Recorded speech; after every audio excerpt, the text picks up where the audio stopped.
IIM UPSC tuitions only in Tirumala IAS institute Chaitanyapuri. Call చేసి ఇప్పుడే join అవ్వండి. పవన్ కళ్యాణ్ ఎక్కడికెళ్తే అక్కడ గెలుపు ఖాయం. ఈ నమ్మకం ఎవరిదో తెలుసా? ఢిల్లీలో ఉన్న బీజేపీ పెద్దల నమ్మకం. మహారాష్ట్ర ఎన్నికల్లో పవన్ పవర్ ఏంటో అందరికీ తెలిసిందే. ఇప్పుడు అదే పవర్ఫుల్ పవన్ ని ఢిల్లీలో ప్రయోగించబోతోంది బీజేపీ. ఆప్ చేతుల నుంచి ఎలాగైనా ఢిల్లీని దక్కించుకోవాలంటే పవన్ లాంటి పవర్ఫుల్ లీడర్ ప్రచారం చేయాల్సిందేనని నమ్ముతోంది. మరోసారి పవన్ నువ్వు రావాలి అంటోంది. ఇందుకే పవన్ ఢిల్లీలో చేయబోయే మ్యాజిక్ ఏంటి? పవన్ ప్రచారం చేస్తే బీజేపీకి కలిసొచ్చే అంశాలేంటి?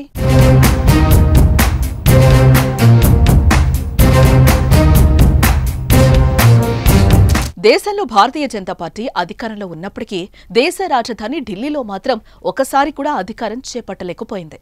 అయితే ఈసారి ఎలా అయినా ఢిల్లీలో కాషాయ జెండా ఎగరవేయాలని భావిస్తోంది. అందుకు అస్త్రశస్త్రాలను బీజేపీ అధిష్టానం సిద్ధం చేస్తోంది.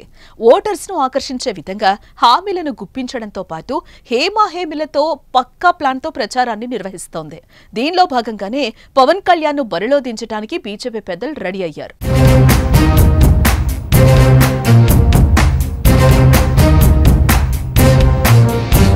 సౌత్ లోనే కాదు, నార్త్ లోనూ పవన్ సత్తా ఏంటో మహారాష్ట్ర ఎన్నికలతో దేశానికి తెలిసొచ్చేలా చేశారు జనసేనాని. గత ఏడాది నవంబర్ 16, 17 తేదీల్లో మహారాష్ట్ర ఎన్నికల ప్రచారం నిర్వహించారు. తెలుగు ఓటర్లు ఉన్న నియోజకవర్గాల్లో తన స్టైల్లో ప్రచారాన్ని నిర్వహించి ఓట్లను రాబట్టారు పవన్ ప్రచారం కలిసొచ్చి దాదాపు అన్ని నియోజకవర్గాల్లోనూ మహాయుతి కూటమి అభ్యర్థుల ఘన విజయం సాధించారు. దీంతో మహారాష్ట్రలో ఉన్న తెలుగువారిని పవన్ గట్టిగానే ఆకర్షించారనే చర్చ నడిచింది. ఈ నేపథ్యంలోనే ఢిల్లీలోనూ పవన్ ని కంటిన్యూ చేయాలని మోదీతో సహా మిగతా బీజేపీ నేతలు భావిస్తున్నారు. ఇప్పటికే తెలుగు రాష్ట్రాలకు చెందిన బీజేపీ నేతలతో ప్రచారం చేయడానికి షెడ్యూల్ సిద్ధం చేశారు. ప్రచారం చేసే వారి పేర్లను కూడా ఫిక్స్ చేశారు. వారితో పాటు పవన్ కళ్యాణ్ తో కనీసం 2 రోజులు ప్రచారం చేయించాలని కమలనాథులు యాక్షన్ ప్లాన్ సిద్ధం చేశారని టాక్.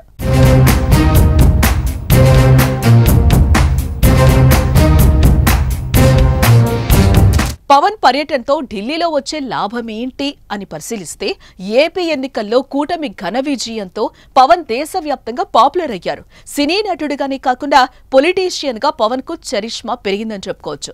మోదీ పదే పదే పవన్ పేరును ప్రస్తావించడంతో దేశ రాజకీయాల్లో పవన్ పేరు మారుమ్రోగుతోంది. ఇదే మానియాను బీజేపీ తనకు అనుకూలంగా ఉపయోగించుకుంటోంది. మహారాష్ట్రలో పవన్ ప్రచారంతో వచ్చిన విజయం ఢిల్లీలోనూ కావాలనేది వారి కోరిక. దేశ రాజధానిలో సుమారు 3 లక్షల ఓట్లున్నాయి. వీటితో పాటు సౌత్ ఇండియా ఓట్లు కూడా భారీగా ఉన్నాయి. సో పవన్ ప్రచారంతో ఈ ఓటర్లను ఆకర్షించొచ్చని బీజేపీ స్కెచ్.